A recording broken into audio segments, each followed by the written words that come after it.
Worst loss of the season, and we are pulling no punches on Locked On New York Rangers. You're Locked On the New York Rangers, your daily podcast on the New York Rangers. Part of the Locked On Podcast Network, your team every day.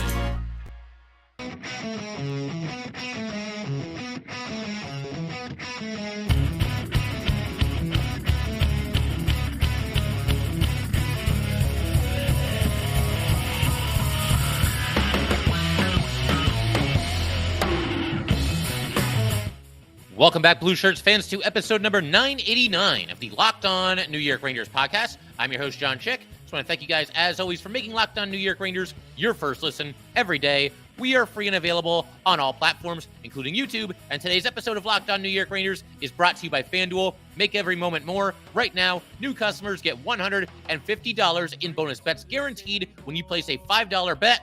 Visit FanDuel.com/LockedOn to get started. And we are, of course, part of the Locked On Podcast Network, your team every day. So a quick programming note before I just tear these guys to shreds here for what I believe was probably the worst loss of the season.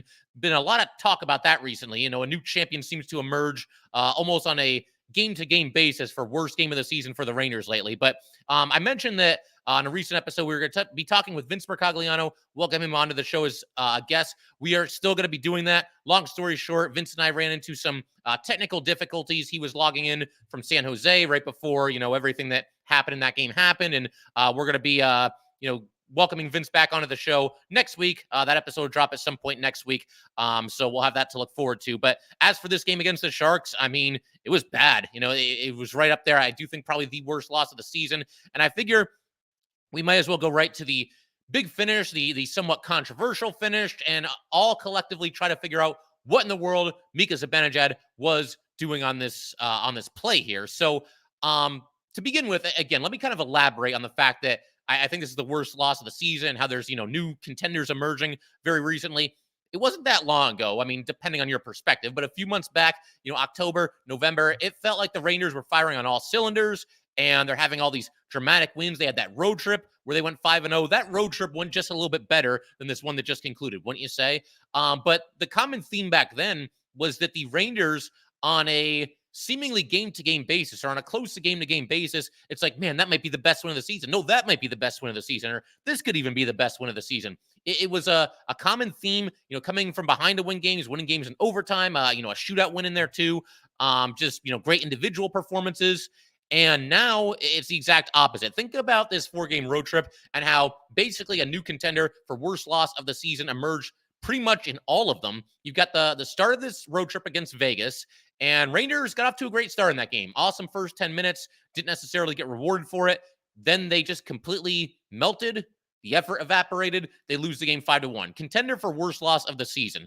The loss against the Kings 2-1, they weren't great in that game. I can't really put that as worst loss of the season, especially with some of these other performances we've seen lately. But then you go to Anaheim to play the Ducks and you sleepwalk for about 2/3 of that game, basically the first two periods. You fall behind 2-0. You come back to win it. But had that game gone, by the second period, midway through the second period, we had another contender at that point of the game for worst loss of the season. Of course, they ultimately rallied, which kept this road trip from being even more of a disaster. But then last night, again, up 2-0 in San Jose against the Sharks, going into the third period, you blow the lead and you ultimately lose the game in overtime. And is this the new grand champion? I think it is. But you've got a situation here where, again, you lose to the worst team in hockey, the San Jose Sharks. You had a lead 2-0, a couple minutes into the third period. The Sharks recently had a stretch. This wasn't that long ago. I believe the stat they shared on MSG where they lost 14 out of 15 games, and you let that team rally on you and come back and beat you on a night where you badly need a win. I mean, the road trip has not gone great, clearly, but all you have to do to salvage it and just go 2-2 is beat the worst team in hockey. The worst team in hockey by a pretty good amount. I mean, I haven't looked at the bottom of the standings all that recently, but the Sharks have basically been, or no, they have been in last place in the NHL the entire season because they started with like 9 or 10 or 11 straight losses. So they've been in last place, and I don't think they've gotten out of it at any point this season. So Rangers, I feel like they thought they were home free after that they had the lead given the quality of the opponent, and not in the NHL. You take your foot off the gas against any opponent in this league, and you might be, playing with disaster. The Rangers, Against the Ducks, a term that I used was that they basically the Rangers played as well as they felt like they needed to play and got away with it. They kind of did the same thing in this game, and they didn't get away with it. You would think that they would maybe learn their lesson from what happened against the Ducks, having to fight their way back and struggle to a win there. That the effort would be better in this game, but it really just wasn't. And to now go to the big finish here and what happened in overtime. First of all, the Rangers start the overtime with Mika, Kreider, and Miller. Didn't like that. Didn't think, Miller was all right. Mika and Kreider, though, just did not have a very good game at all. And I just think, like, you've got to start the overtime period. Panarin has to be out there. And Trocheck should be out there, too, in general, but especially to win that opening faceoff. It didn't happen in this game, but there's a lot of overtime periods in the NHL, this 3 versus 3 stuff that they do, where the team that wins the overtime faceoff, that starts the overtime period, their opponent might not touch the puck the entire rest of the way. And so, Mika's not bad on the faceoff, obviously, but Trocheck is exceptional. I got to have him out there, hopefully winning that faceoff. And I'd have Adam Fox out there too, with Panarin and with Trocheck. They eventually went to that trio. But then we fast forward a couple of minutes here, and now you've got Mika, Lafreniere, and Miller on the ice together. And this is where the Sharks get control of the puck. They win a faceoff, and they start throwing picks in the offensive zone. Lafreniere got picked near the blue line and kind of along the boards there, which separated him from the puck carrier. And then not too long after that, you've got Mika chasing Baranarov. I think I'm maybe saying that right. Probably not. I don't know. But he's chasing him around behind the net. The player on the Sharks had the puck, and he's circling with it. And, Mika gets picked and then loses his stick while he's getting picked. And Mika, for some reason, decides it's a good time to leave the defensive zone while the Sharks have the puck. 3-on-3 hockey, no less, with all this open space and all this room to maneuver. Mika decides it's a good time to basically just abandon his defensive duties to go get his stick. Now, I realize you don't have your stick. You're compromised. There's only so much you can do. Maybe Mika thought that he'd be better served, and he's got to make up his mind really quick on this, but that he could help his team more if he just took a quick second to go get his stick and then jump back into the play. But you're playing with fire there. I think Mika would have been better off just trying to go without a stick. Wasn't able to do that, and by the time he got his stick, he never got back into the play. A couple of quick passes by the Sharks, and they score. Tomas Hertl gives them the 3-2 overtime win. Now, first of all, yes, the officiating here was terrible. I don't know what they're looking at. I mean, there's not that much to look at, right? There's only 6 skaters on the ice. There's a lot of open space out there. You're not really going to miss things. Lafreniere got picked, and then Mika got picked. Interference should have been called probably on both of these.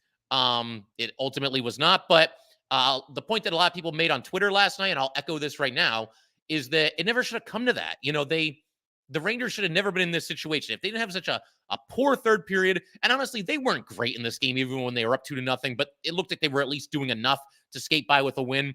But for them to let this game get into overtime and be in a situation like this, it just never should have happened. And yeah, the rest missed the penalties. But I can't really have a lot of sympathy for the Rangers from the effort that they gave in this game and the effort that they've basically been giving in general the last handful of games, certainly throughout the duration of this road trip. And something else I'm going to say about this play, and I acknowledge this is a little bit unfair on my part here, but as far as Mika's concerned, you know what? Hang on to your stick. Hang on to your stick. I realize, look, this happens all the time, right? Guys break sticks or they get separated from their stick, whatever might happen. Maybe there's a big collision. Was he hit so hard here that he couldn't maintain his grip on his stick? It's overtime. You need to be focused on all the little things. You cannot be separated from your stick in a situation like this. And I realize that's a little unfair on my part because it does happen, right? But I don't know. Just based on everything that Mika has been giving the Rangers lately, which is not a whole lot, and also Kreider, you can throw him in there too. To see him drop his stick like this and it lead to the game-winning goal, I mean, that's just a rough image to end this road trip. So didn't like that. Again, a little bit unfair, but hang on to your stick in a big spot like that. Another thought that I had while we're talking about kind of this road trip as a whole here is that you go back to the Anaheim game, right? And that game obviously, didn't really go the Rangers' way. They rally and they figured it out. But I was thinking about this too. Which player on the Rangers in that game against Anaheim, who was the guy that really stepped up and really said, you know what? Bleep it. I'm going to be that dude. You're not going to stop me. I'm going to start making some plays here. It was Will Cooley. Wasn't Mika Zibanejad. Wasn't Chris Kreider. It was Will Cooley, the 21-year-old rookie. Will Cooley was the guy that started generating some scoring opportunities. I thought the third line in that game with him being out there with Brodzinski and Wheeler, that's the best that any Ranger, any iteration of the Ranger third line has looked in a while. But Cooley's creating some scoring chances, and he draws a big penalty. It led to a big goal for the Rangers on the power play by making a quick cut and getting to the net, drew the penalty there, and then ends up scoring on a deflection. Really had to fight hard to work his way to the front of the net. And then, of course, the hand-eye coordination, being able to redirect. I think it was Trouba who shot it, being able to redirect the puck into the net. Awesome stuff there by Will Cooley. Will Cooley's the guy that stepped up and said, I'm going to be that dude. When's the last time this season? And I know they went through a stretch, and I complimented them for it when they did it, Mika and Kreider. They went through a stretch where they were hot not that long ago. I think I tend to be fair on here. I'll give people props when they're playing well. I'll call them out when there's a sustained amount of not so good play, and that's what we're getting from Mika and Kreider here. But when's the last time that one of the two of them said, you know what, jump on my back tonight? And they're alternate captains, mind you, and the two longest tenured players on the Rangers. Jump on my back tonight. I got this. I'm not going to be stopped. I'm going to go out there. I'm going to grind. I'm going to do everything I got to do. We haven't seen a lot of games like that. And I know Kreider, against Anaheim had a goal, had an assist. It still wasn't like a takeover performance by Chris Kreider, despite the points obviously being nice. It's been a while since either of the two of them took over games. We've seen Panarin take over games this season. We've seen Trocheck take over games this season. Even Lafreniere's had some big games. The entire really Panarin line. We saw Cooley step up against Anaheim. When's the last time that these two have really stepped up in a big way and just said, you know what? We got it tonight. Follow our lead. We're going to take care of this. It's been a while, and it's concerning, and it needs to happen sooner rather than later. This team has 2 games left before a pretty lengthy break, and that, more than anything, is something that I need to see. I need to see some dog in Mika and Kreider in those 2 games before it's actually a little bit longer than a week for the break the Rangers are going to have there. All right, so we're going to keep everything rolling.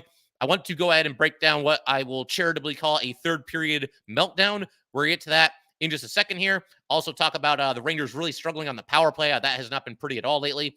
First, though, we definitely want to let everybody know that today's episode of Locked On New York Rangers is brought to you by our good friends at FanDuel. The NFL regular season has concluded and we're heading to the conference championships, but there is still time to get in on the action with FanDuel, America's #1 sportsbook. Right now, new customers get $150 in bonus bets guaranteed when you place a $5 bet. That's $150 in bonus bets, win or lose. The app is so easy to use, and there are so many different ways to bet, like live same-game parlays, find bets in the new Explore tab, make a parlay in the Parlay Hub, the best way to find popular parlays, and much, much more. And obviously, again, we got the only 4 teams left standing in the NFL playoffs. Definitely looking forward to watching those games. And, there's plenty of props and things you can bet on those games when you go to FanDuel. But once again, visit FanDuel.com/lockedon and make your first bet a layup. FanDuel, official partner of the NFL. Also want to let everybody know that Locked On has launched the first ever national sports 24/7 streaming channel on YouTube. Locked On Sports Today is here for you 24/7, covering the top sports stories of the day with the local experts of Locked On, plus our national shows covering every league. Go to Locked On Sports Today on YouTube and subscribe to the first ever national sports 24/7 streaming channel. All right, so we're going to go ahead and keep everything rolling here, though. Big shout out to the everydayers. Thank you guys, as always, for tuning in, making Locked On New York Rangers your first listen every day. Want to go ahead and discuss the third period meltdown that the Rangers had here. Again, we talked about this after the Anaheim game, and that's what makes this performance even more disheartening. I mean, to lose to the Sharks in general is bad. I understand, they're NHL players, and obviously there's some pride on the line over there, and they're going to have a good game from time to time. Even the worst teams in the league do over the course of 82 games. But this wasn't really so much. I mean, the Sharks seem to get it together in the third period, obviously. But this is the Rangers not asserting themselves, not really taking control of the game, not grabbing the bull by the horns. Again, I know they were up 2-0, but to me, it never really felt like they were playing that great in this game. But again, the common theme here between the game in Anaheim and the game against the Sharks, despite the rain, the one thing is that the Rangers obviously struggle against 2 teams near the bottom of the NHL standings. That's first and foremost. But again, classic example, both these games of a team in the Rangers looking to do just enough to win. We don't have to really go out here and grind that hard. It's the Ducks, it's the Sharks. We'll just kind of cruise our way to a win here. And again, not in the NHL. It just doesn't work that way. And I think your opponent can kind of sense that a little bit. Maybe they can feel that the Rangers aren't going full bore here. They think they've got to walk in the park, and that probably ignites a little bit of a fire under teams like the Ducks and the Sharks, despite them not being good teams. That kind of gets them going a little bit, and obviously the Rangers flirted with disaster. I mean, they almost came out of this. I know they got 3 out of the 4 points. They could have very easily come out with none out of the 4 points. I suppose that's a silver lining of this road trip, is they got 3 out of a possible 4 points in the last 2 games against the Sharks and the Ducks. But again, it just felt like the Rangers learned nothing from what happened against the Ducks. They were sleepwalking for most of that game. They fall behind 2-0. It was nice that they came back and won it. Great, good third period. Even against a bad team, you got to give them props for that. But it was a repeat performance against the Sharks. Just taking it for granted and we'll have an easy win here. No, it just does not work that way.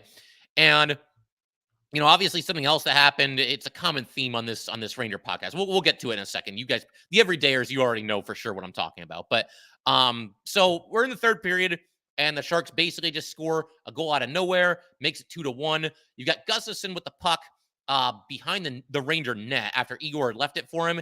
And for some reason, I'm not sure why he did this, but, Gustafsson is circling around behind the net. And, there was a forechecker there, but he wasn't really under that much pressure. He wasn't really that close to him. I thought Gustafsson would try to, skate around the boards there and maybe play it up the boards in the direction that he was going, around the corner there. Instead, he stops, does like a 180, and just passes it off the boards to Sturm. The only problem is Sturm was wide open, and he plays for the Sharks. And as soon as the puck went to Sturm, he shot and scored. Can't blame Igor for this one. I mean, I guess you could say something like, oh, he's always got to be ready. But this happened so quick, and there's just no reason to believe that your defenseman would do something like this. It's just a terrible play by Gustafsson. They said this was an unassisted goal, which technically, yeah. But I don't know. What do you guys think? Do you think Gustafsson maybe deserves an assist on this? I mean, one of Sturm's teammates wouldn't have been able to give him a better pass than Gustafsson gave him here. So maybe Gustafsson deserves an assist. But I don't know what's going on with Gustafsson lately. I think recently we're kind of seeing why this guy is on so many different teams in so many different seasons. He got off to an awesome start with the Rangers this season. And when Fox was out of the lineup, it really seemed to kind of galvanize him and some of the other defensemen. Gustafsson stepped up to a top pairing role. He was quarterbacking the top power play unit. And lately, he just hasn't been that good. And, maybe I'll talk to some of the other Locked On hosts. Is this kind of par for the course for this guy? Are there this kind of like ups and downs throughout the season for him? Because he couldn't have started any better and recently just not playing that well. He scored a goal not that long ago, but it's been a while since we've really seen like a really good quality game from Erik Gustafsson. And he was having those night after night after night to start the season. So not really sure what's going on there. Just a bad turnover. He got a bad turnover not that long ago that also led to a goal, maybe just a handful of games ago. So, they need a little bit more from Erik Gustafsson going forward. They need a little bit more from everybody, but it's easy to single out Gustafsson on a play like this. So, okay, 2-1. What do you guys think happened next? What do you think happened? It wasn't the next shift, and it wasn't quite within 2 minutes. It was like 2 minutes and 8 seconds later. But what do you think happened? What do you think happened? What have the Rangers been doing all season? What's been the problem all season that, reared its ugly head here again? Well, of course, the Rangers gave up another goal, and they give up the equalizer to the Sharks. You've got a draw in the Rangers zone. Bonino appeared to win the faceoff, but the Sharks want the puck more. They fight for it. They get possession. Bonino actually lost this faceoff to Zadina because Ryan Carpenter, Ranger legend Ryan Carpenter, jumped in there and helped the Sharks get possession. Nobody on the Rangers jumped in there to try to help the Rangers get possession. And they play it back to the point, and there's a shot put on net. It is deflected into the twine by Ryan freaking Carpenter. Ryan Carpenter now has 3 goals this season. 2 of them are against the Rangers. You cannot make this stuff up. And what's really crazy, we always talk about how the Rangers get killed by their former players, and that's absolutely true. There's been a stat kind of circulating on social media to illustrate it, though. Since the beginning of the 2017-2018 season, I believe the Rangers have now given up, I don't have the exact numbers in front of me. Maybe I can pull it up real quick here. The bottom line is they have been just absolutely killed by this. And the team that's given up the second most the second most goals rather to their former players, it's not even close in that regard. Okay, so here's the chart. So Ryan Carpenter last night, since the beginning of the 2017-2018 season, the Rangers have given up now 79 goals to their former players. That was the 79th by Ryan Carpenter there. The team, and that by far leads the NHL. The team in second place in that department is the Anaheim Ducks. They have given up 60. So the Rangers, in the past handful of seasons here, have given up 19 more goals to their former players than the team that's given up the second most goals to their former players. So it's not in our heads. It's not in our imagination, not even in the slightest. This is real life. The Rangers get burnt by their former players at just a ridiculous rate. And even within the Rangers' own realm of insanity of getting killed by their former players, this really takes the cake. This stands out more than any other. The fact that Ryan Carpenter, who does not score basically ever, now has 2 goals in as many games against the Rangers this season. He has 3 goals total on the season. So not good. It's tied at this point. And, I mean, the Rangers, they got a couple of chances. It felt like this is when they finally woke up and tried to, like, at least create a couple of scoring opportunities. But really, I mean, take a guess again. This is how predictable this team has become lately. Take a guess which Ranger line was the one that was generating some offense. Looked like they had a little bit of jump in their game, generating at least a few scoring opportunities. And even this line, it wasn't their best night ever, but they at least looked like they had a pulse out there. They were, maintaining possession of the puck. Take a guess which line for the Rangers stepped up and actually got some scoring chances. Well, of course, it was the Panarin line. Nobody else was really anywhere to be found as far as creating offense was concerned. And, the Rangers, they get back on their heels. The Sharks came close to getting the game-winning goal or the go-ahead goal late in the third period. Gustafsson was lucky on this one play that he didn't get called for a trip. You had a one-timer by the Sharks in deep that was turned aside by Igor Shesterkin. So, I mean, the game ends up in overtime, which is probably the good news for the Rangers, the way this one was going. But another thought that I had watching this is, Panarin, obviously, he's in the Hart Trophy conversation. He could be the MVP, especially when you look at how poorly some of the other Rangers have played recently. Artemi Panarin, if this guy does not end up on the score sheet, and he did score a goal in this game, but if there's a game where he doesn't end up on the score sheet, the Rangers can't win. They cannot win. That's really where we're at right now. The Rangers, if they don't get a big night from Artemi Panarin, if Panarin just has a quiet night, an off night, whatever it might be, doesn't end up creating a lot of offense, doesn't end up getting any points, the Rangers aren't winning that game. They're not getting 2 points. And that's a scary situation to be in when you're that reliant on just a single player. And I still think there's better days ahead for the Rangers in general, for a lot of the players on this team. But right now, that's where things stand. If Artemi Panarin does not basically carry this team offensively, and he's getting help from his line mates, Trocheck and Lafreniere will shout them out too. But if Panarin's not the one stirring the drink right now, then the Rangers are losing. It's basically as simple as that. The other issue with the third period, we had the third power play opportunity of the night for the Rangers and the third bad power play opportunity of the night for the New York Rangers. And we're going to cover that in just a second. There was some good passing for the Rangers once we got down to 2 minutes to go in regulation. But Mika Zibanejad, he didn't have a good night at all. It wasn't just the overtime play. They centered the pass to Mika in the middle of the ice there, and it bounces off his stick, and off go the Sharks the other way on a rush, which you don't want to be giving up rushes right now if you're the Rangers. I think a lot of us are probably holding our breath on not even just odd man rushes, just rushes in general. We're kind of holding our breath on those, being Ranger fans right now and seeing how that's gone for this team recently. Going to keep everything rolling in just a second here, talk a little bit about the powerless play, the suddenly slumping Ranger power play. They had a couple goals against Anaheim, but for the most part, it's been a struggle for this unit, and it's obviously hurt this team quite a bit. We will get to that in just a second. First, though, we definitely want to let everybody know that today's episode of Locked On New York Rangers is brought to you by Indeed. We're driven by the search for better. But when it comes to hiring, the best way to search for a candidate isn't to search at all. Don't search, match with Indeed. If you need to hire, you need Indeed. Indeed is your matching and hiring platform with over 350 million global visitors, according to Indeed data, and a matching engine that helps you find quality candidates fast. Ditch the busy work. Use Indeed for scheduling, screening, and messaging so you can connect with candidates faster. And Indeed doesn't just help you hire faster. 93% of employers agree Indeed delivers the highest quality matches compared to other job sites, according to a recent Indeed survey. And listeners of this show will get a $75 sponsored job credit to get your jobs more visibility at Indeed.com/lockedon. Just go to Indeed.com/lockedon right now and support our show by saying you heard about Indeed on this podcast. Indeed.com/lockedon. Terms and conditions apply. Need to hire? You need Indeed. All right, figure we can talk a little bit about the powerless play for the Rangers before we kind of end our misery here for today. The hope, obviously, is that this is the low point of the season. It's been bad. The crazy thing in all of this, and another silver lining in this, is that the Rangers are still in first place in the Metro Division. So, obviously, this is a slump. You hope that it's not who the Rangers actually are, and it just is a slump that's lasted a lot longer than we would have liked. I mean, look, every team is going to go through ups and downs throughout the season. But I thought the Rangers would be out of this rut quite a bit faster than they obviously have been, because they're still in this rut, and it's been quite some time. But as far as the power play, we haven't really talked about the Ranger power play struggles that much on this podcast. And the reason for that is because they have such a laundry list of problems right now that the power play, falling off a little bit, scuffling a little bit, that's kind of near the bottom of the list. But sooner or later, we got to get to it. And this was a really rough night for the Ranger power play. Once again, they go 0 for 3 and didn't look good on really any of them.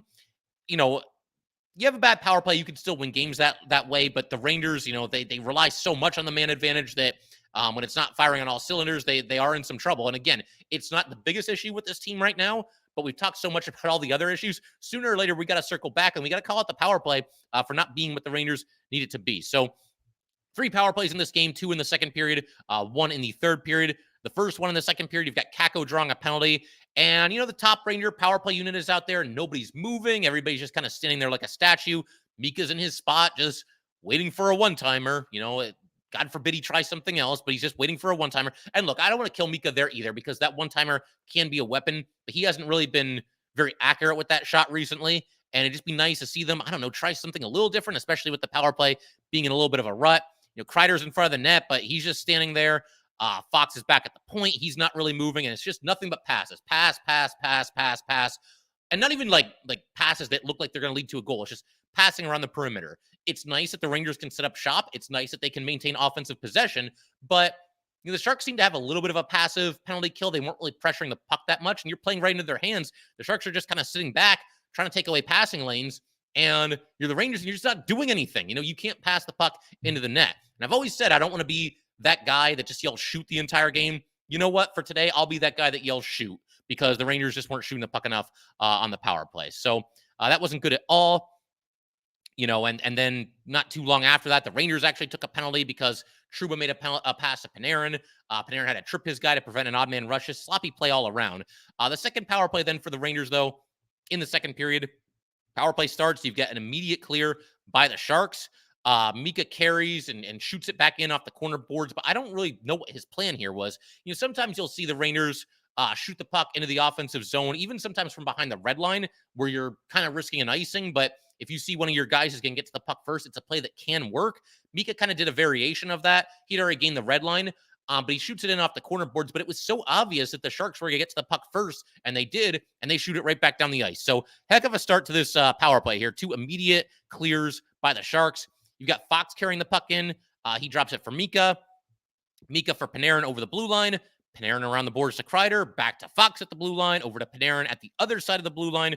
To Mika, to Fox, to Panarin, to Mika. This is a lot of passing without any even shot attempts, without anybody even look at the net. The net's right there, guys, okay? You can put the puck toward it. That's how you win games. You have to put the puck in that net at least one more time than your opponent does. But the Rangers aren't shooting, and then this miserable possession finally ends. Not miserable, but again, you can't make this many passes on the power play without at least looking at the net. But then Mika tries to force a pass back over to Panarin. The puck is deflected. It goes out of the zone. Somebody please shoot the puck. The puck comes back in. Fox gets a pass at the blue line. He moves toward the net. A shot. And actually a pretty good shot by Adam Fox here. Blocker to the side, though, and then cleared by the Sharks. Second unit gets on with 35 seconds left, and this was their best scoring chance, probably on the power play the entire night. Lafreniere gains the blue line, passes down low to Brodzinski. Brodzinski looking for a tip-in try on the doorstep, but was denied. I think Brodzinski's going to get a goal pretty soon. I just kind of have a feeling he's been a little bit closer. I think Brodzinski, trying to be a little bit positive, throw at least one positive thing out there. I think Brodzinski could end up scoring a goal as soon as the next game. He's looked a little bit better recently, a little bit more noticeable. But then we go to the third period, third and final power play attempt for the Rangers. Trocheck, a clean face-off win, and then Trocheck ends up with a one-timer from the right circle, a decent shot. It gets cleared. Panarin goes over the blue line. He gets it knocked away from him. The Sharks clear again. Mika tries to get the blue line. He stood up, and it's offside with 1:24 to go in the power play. Another Trocheck clean face-off win after this. You've got Kreider up the left side, passes around the boards. More pass, just passing around the perimeter. You're not going to score goals that way. Sooner or later, somebody's got to shoot. Mika tries to force another pass. Again, it was not a good night for Mika Zibanejad, and it gets picked off by Hertl. Hertl clears it. And then, the second power play unit for the Rangers ends up going out there with 15 seconds left. What are you supposed to do? And I know it's dependent on how the power play goes and when you can change lines, but what are you supposed to do with 15 seconds of power play time? At a certain point, and I mentioned this last year with Gallant too, could we let the Rangers second power play unit start a power play? Like, I realize on paper that's not a great idea because obviously the Rangers, their biggest scoring threats are on the top power play unit. Can we just try it once? I mean, the Rangers' second power play unit for, I don't know, the little amount of time they were out there, they had that chance with Bardzinski and they almost scored.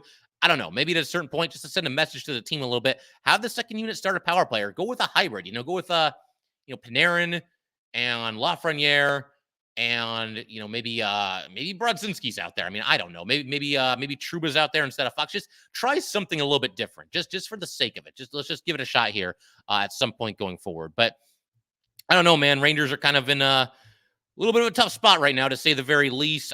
Another thought that kind of occurred to me, and I wanted to share this with you guys right now because maybe some of you guys have had a similar thought. Who on this Ranger team right now is giving you more than you would have expected from that player at the start of the season?